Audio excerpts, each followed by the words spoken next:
Bueno, hemos estado haciendo seguimiento de los incendios en la zona de la Patagonia desde distintas perspectivas, porque por cierto que es preocupante, es un pulmón verde para Latinoamérica, es una zona donde además hay muchísimos ciudadanos que comparten de alguna manera territorio, porque hemos dicho, se desdibujan las fronteras en esa zona del país, hay familias además que están afectadas, hay un tema que es humano, hay un tema que es económico, hay un tema que es natural, pero también hay un tema que puede llegar a amenazar a la Antártica. Y es un aspecto del que no se ha hablado mucho. Está con nosotros a esta hora el académico del Centro GEMA, Genómica, Ecología y Medio Ambiente de la Universidad Mayor, Cristóbal Galván, para conversar con esto. ¿Cómo está, Cristóbal? Buen día. Buen día, Cristóbal. Hola, buenos días, ¿cómo estáis?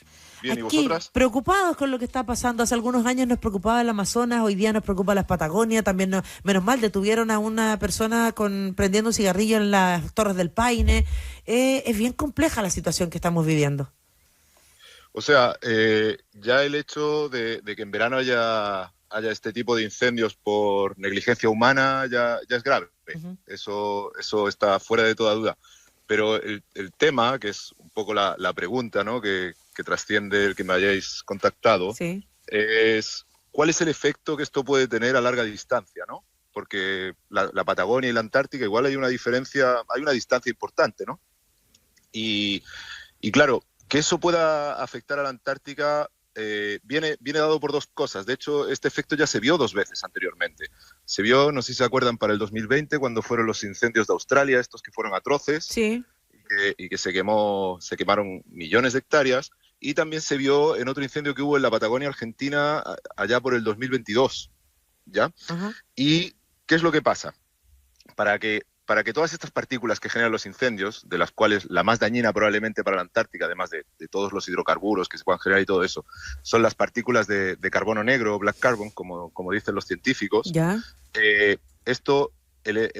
Para que esto llegue a la Antártica se tienen que dar dos condiciones que son condición sine qua non, ¿no? Uh-huh. Es decir, si no se dan, no va a pasar. Que uno, tiene que ser que el aire, para decirlo en simple, tenga la suficiente fuerza para elevar las partículas muy alto en la atmósfera para que puedan ser transportadas efectivamente, y tiene que coincidir que las masas de aire por circulación en ese momento, que por regla general en invierno están bastante protegidas por la circulación atmosférica, porque es muy fuerte y como que protege la Antártica de este transporte, pero cuando llegamos al verano, estas corrientes se debilitan por las interacciones entre las masas de aire y las temperaturas, y entonces se tiene que dar esa condición que llega a la península antártica a veces, transportando diferentes tipos de materiales, y llega transportando estas partículas. Tiene que el aire ir hacia la Antártica. Condiciones que se pueden dar en verano, ¿ya? Entonces, actualmente se vio, y normalmente en la Antártica, y no es tan común, nosotros sí estamos acostumbrados a ver estos atardeceres rojos, ¿no? Por ejemplo, sí, claro, cuando hay incendios, ¿verdad? Sí, sí. En la Antártica esto no es muy común y se ha visto ahora recientemente, y eso tiene que ver con ese transporte de partículas.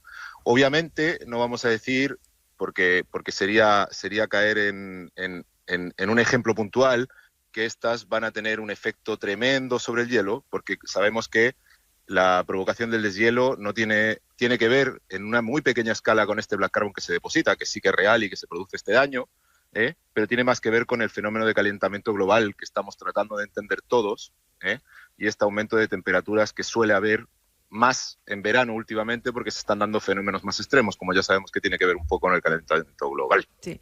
Cristóbal, el carbono negro, para poder comprender, ¿no? Es producto de la combustión, ¿cierto? Se quema la madera, los árboles, el humo ese negro. Exacto. Que vemos, ¿cierto? Sí. Es pesado, tiene partículas pesadas también que flotan, vuelan y llegan hasta el territorio Antártida, hasta la Antártida, digamos, sobre el hielo, y se posa una película negra sobre el hielo que es carbono, y se endurece. Sí.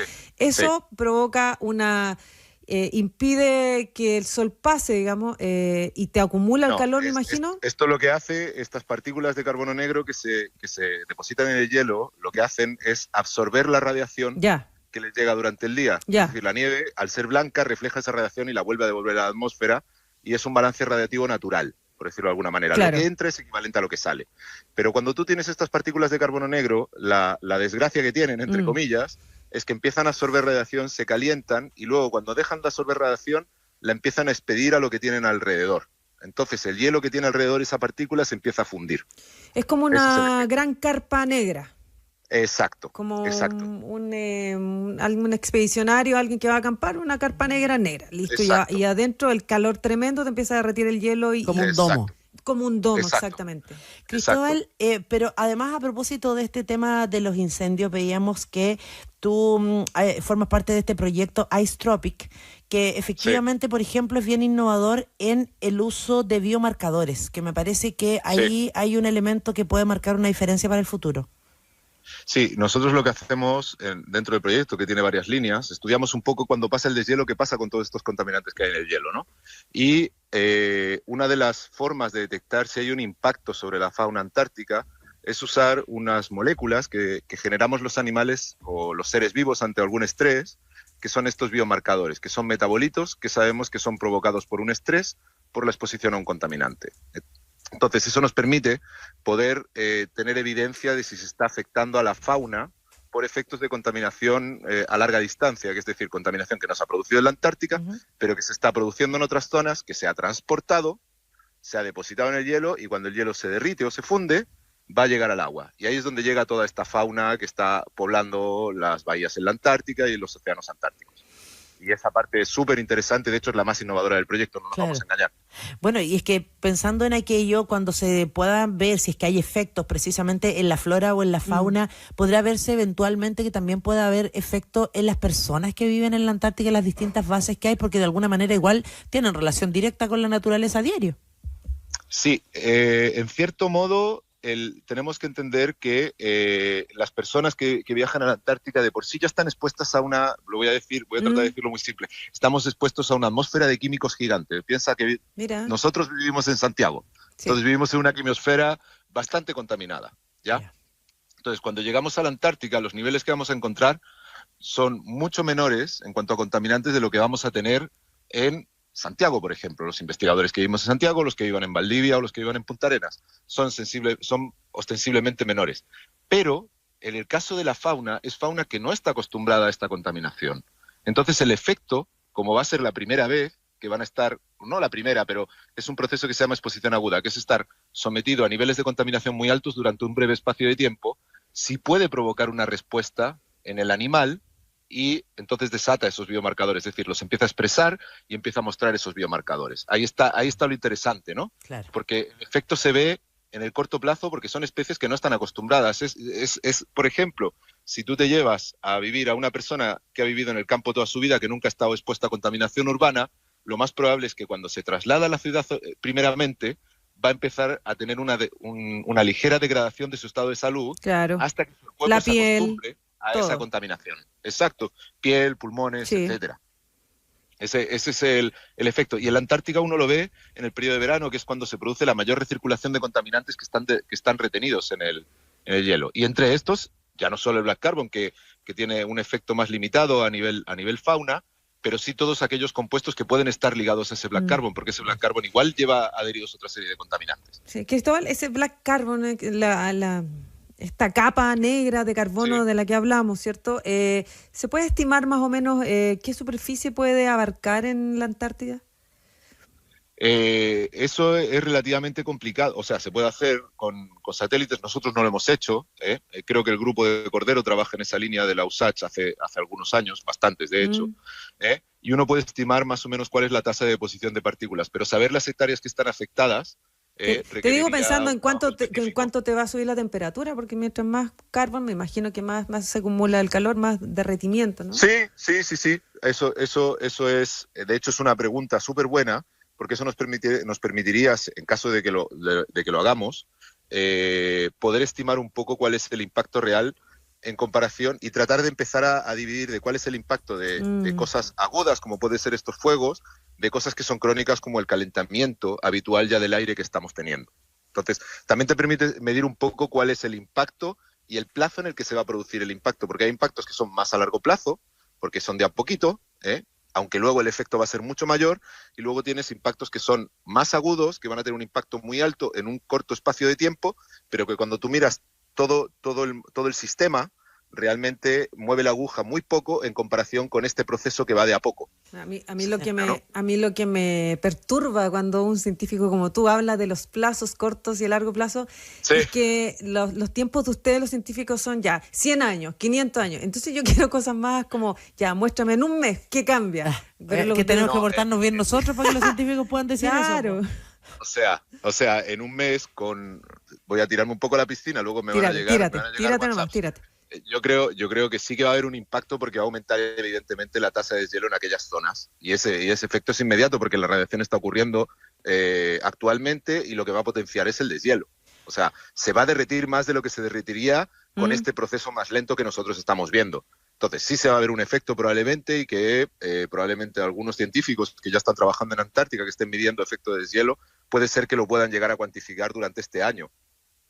Cristóbal Galván, académico del Centro GEMA de Genómica, Ecología y Medio Ambiente de la Universidad Mayor. Si ya tenemos este nivel de contaminación en la Antártica y además está esta situación de los incendios que vemos, puede tener una amenaza directa con el continente blanco, ¿qué podemos hacer nosotros más allá de ojalá no generar incendios, ¿no? Claro. Para prevenir, para mejorar la situación de contaminación, que no se intensifique?